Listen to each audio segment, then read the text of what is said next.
Salut tout le monde. Aujourd'hui, je voulais partager avec vous mon expérience d'études à l'étranger. J'ai passé une année formidable en Italie, et je peux vous dire que ça a complètement changé ma vie. Je me souviens encore de mon premier jour à Milan comme si c'était hier. J'avais 20 ans, mes valises pleines de rêves et d'appréhension, et mon italien. Disons qu'il était aussi basique que ma connaissance de la cuisine locale, limitée aux pâtes et aux pizzas. Les premiers mois ont été un véritable tourbillon d'émotions. Entre les cours à l'université, la découverte de la ville, les nouveaux amis de partout dans le monde, c'était intense. Je me rappelle particulièrement de ces soirées improvisées sur les places italiennes, le fameux aperitivo qui se transformait en conversation jusqu'au petit matin. Bien sûr, tout n'était pas toujours rose. Il y avait ces moments de nostalgie où ma famille me manquait terriblement. Les appels vidéo avec mes parents le dimanche soir, les fêtes traditionnelles passées loin des miens, et ne parlons même pas de la paperasse administrative. J'ai cru devenir folle avec tous ces documents à remplir en italien. Il y avait aussi ces petits défis du quotidien. Comprendre le système de transport en commun, gérer un compte en banque étranger, ou même simplement faire les courses dans une langue différente. Je me souviens avoir acheté ce que je pensais être du lait, pour découvrir que c'était en fait de la crème. Ces petites mésaventures font maintenant partie de mes souvenirs les plus drôles. Mais les aspects positifs, ils sont tellement nombreux. J'ai appris l'italien, bien sûr, mais pas seulement. J'ai découvert une nouvelle culture de l'intérieur, développé une indépendance que je ne me connaissais pas, et surtout, je me suis fait des amis pour la vie. Cette expérience m'a appris à sortir de ma zone de confort, à m'adapter à n'importe quelle situation. Les week-ends étaient remplis d'aventures, des escapades à Florence, Venise, Rome. Chaque ville était une nouvelle page de mon histoire. J'ai découvert que voyager seul pouvait être incroyablement enrichissant. J'ai appris à me débrouiller, à faire confiance à mon instinct, et surtout à profiter de chaque instant. Aujourd'hui, 2 ans après mon retour, je ressens encore cette douce nostalgie quand je pense à mon année italienne. Les odeurs des cafés le matin, le bruit des Vespas dans les rues, les ciao bella des commerçants. Ces souvenirs sont gravés en moi pour toujours. Cette expérience m'a transformée. Je suis revenue plus mature, plus ouverte d'esprit, et avec une nouvelle perspective sur le monde. Si je devais donner un conseil à ceux qui hésitent à partir étudier à l'étranger, foncez. Les défis que vous rencontrerez en valent largement la peine. Les amitiés internationales, la découverte de soi, l'apprentissage d'une nouvelle langue. Tout ça fait partie de cette aventure extraordinaire qu'est l'année à l'étranger. Et vous savez quoi? Je recommencerai sans hésiter. N'oubliez pas de cliquer sur like et de vous abonner à ma chaîne. Merci et à bientôt! Imaginez-vous une journée sans votre prolongement digital, votre fidèle compagnon de tous les instants. C'est exactement ce qui m'est arrivé la semaine dernière, quand j'ai vécu ce qu'on pourrait appeler un véritable cauchemar moderne. Tout a commencé un lundi matin comme les autres. Je prenais le bus pour me rendre au bureau, plongé dans mes emails comme d'habitude. À mon arrêt, je me suis levé précipitamment, l'esprit déjà focalisé sur ma première réunion. Ce n'est qu'1 heure plus tard que j'ai réalisé l'impensable. Mon téléphone était resté sur le siège du bus. La sensation était étrange, comme si une partie de moi-même manquait. Mes mains cherchaient constamment cette présence familière dans mes poches. C'était comme si j'avais perdu mon ancrage au monde. Pas de notification, pas de message, pas d'appel. Le silence numérique le plus total. Au fil de la journée, j'ai pris conscience de ma dépendance. Je ne pouvais pas vérifier mon agenda. Impossible de coordonner mes réunions en temps réel. Pas de paiement mobile pour mon déjeuner. Chaque geste routinier me ramenait à cette absence. Ma vie professionnelle semblait en suspens, comme si quelqu'un avait appuyé sur pause. Cette expérience m'a fait réaliser à quel point nous, professionnels, sommes devenus dépendants de nos smartphones. Nous y stockons notre vie, contacts, calendriers, données bancaires, documents confidentiels.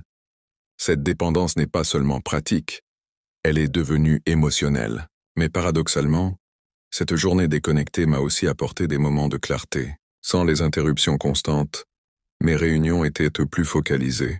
Mes conversations en face à face plus authentiques. J'ai même trouvé des solutions créatives à des problèmes que j'aurais normalement googlés. Cette expérience m'a fait réfléchir sur notre relation avec la technologie. Bien sûr, nos smartphones sont des outils précieux dans notre vie professionnelle, mais peut-être devrions-nous établir des limites plus saines. Programmer des moments de déconnexion volontaire, créer des espaces de travail sans téléphone, réapprendre à être présent sans intermédiaire numérique. J'ai récupéré mon téléphone le lendemain, mais cette leçon reste gravée dans ma mémoire. Dans un monde professionnel où l'efficacité est reine, il est parfois nécessaire de faire un pas en arrière pour avancer plus intelligemment. La vraie productivité ne réside peut-être pas dans une connexion permanente, mais dans notre capacité à gérer consciemment notre relation avec la technologie. Bonjour à tous, je m'appelle Joanne et je vais vous raconter une histoire assez amusante de mon premier jour de travail. C'était ici, à quelques années, quand j'avais tout juste 17 ans, juste après avoir terminé le collège. Mon père dirigeait une entreprise et il m'avait proposé un poste de secrétaire pour l'été. J'étais à la fois excitée et nerveuse. La veille de mon premier jour, il m'a pris à part pour me donner quelques consignes importantes. « Écoute bien », m'a-t-il dit avec un air sérieux que je ne lui connaissais pas à la maison. « À partir de demain, au bureau, tu devras m'appeler Monsieur le directeur, pas papa. » J'ai hoché la tête, trouvant ça un peu étrange, mais je comprenais qu'il voulait maintenir un certain professionnalisme. Ce qui m'a le plus marqué, c'était la façon dont les autres employés s'adressaient à moi. Madame par-ci, Madame par-là. Moi qui me sentais encore comme une adolescente, ce titre me paraissait tellement formel. Je rougissais à chaque fois qu'on m'appelait ainsi. Je me souviens particulièrement d'une situation cocasse où une cliente est venue au bureau. Ça a fait rire tout le monde, même mon père. Pardon, Monsieur le directeur. Les premières semaines ont été pleines de ces petits moments d'adaptation. Entre le vouvoiement, les Madame et Monsieur le directeur, je me sentais comme dans une pièce de théâtre. Mais avec le temps, j'ai commencé à m'y faire. Même si appeler mon propre père Monsieur le directeur me faisait toujours un peu sourire intérieurement. Cette expérience m'a appris beaucoup sur le monde professionnel et ses codes. Même si parfois ces conventions peuvent sembler un peu rigides ou artificielles, elles ont leur importance dans le maintien d'une ambiance professionnelle. Et puis, ça fait une belle histoire à raconter, n'est-ce pas? Maintenant, quand j'y repense, je trouve ça plutôt amusant. Cette petite Joanne de 17 ans, intimidée par le mot « madame », a bien grandi depuis. Mais je garde un souvenir particulier de ce premier pas dans le monde du travail, avec mon père comme patron, avec Monsieur le directeur. Si vous aimez mon histoire, n'oubliez pas de cliquer sur like et abonnez-vous à ma chaîne. Merci et à très bientôt. Bonjour à tous, je suis très heureuse de vous rencontrer aujourd'hui. I'm going to teach you how to introduce yourself in French, and I'll demonstrate using my own introduction as an example. Let me start. Je m'appelle Marie-Claire. That means my name is Marie-Claire. In French, when we introduce ourselves, we always start with this simple phrase. J'ai 42 ans. This means I am 42 years old. Notice how in French we use avoir, to have, when talking about age, not être, to be. Je suis mariée. I am married. And let me tell you about my beautiful family. J'ai 3 enfants, 2 fils et une fille. That means I have 3 children, 2 sons and 1 daughter. Mon fils aîné a 15 ans, mon deuxième fils a 12 ans et ma fille a 8 ans. My eldest son is 15, my second son is 12, and my daughter is 8. Now let's talk about work. Je travaille comme professeur dans un lycée. I work as a teacher in a high school. J'enseigne les mathématiques. I teach mathematics. Let me also tell you where I live. J'habite à Lyon, une belle ville dans le sud-est de la France.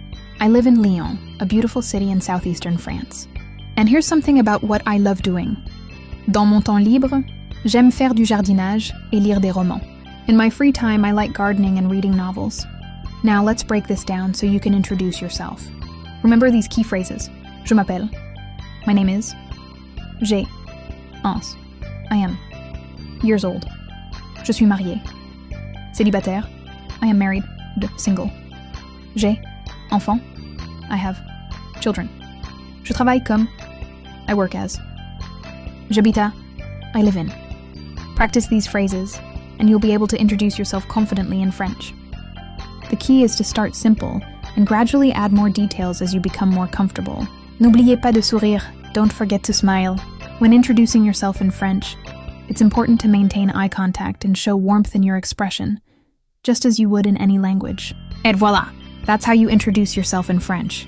Remember, practice makes perfect. Or as we say in French, c'est en forgeant qu'on devient forgeron. It's by forging that one becomes a blacksmith. Merci beaucoup et au revoir.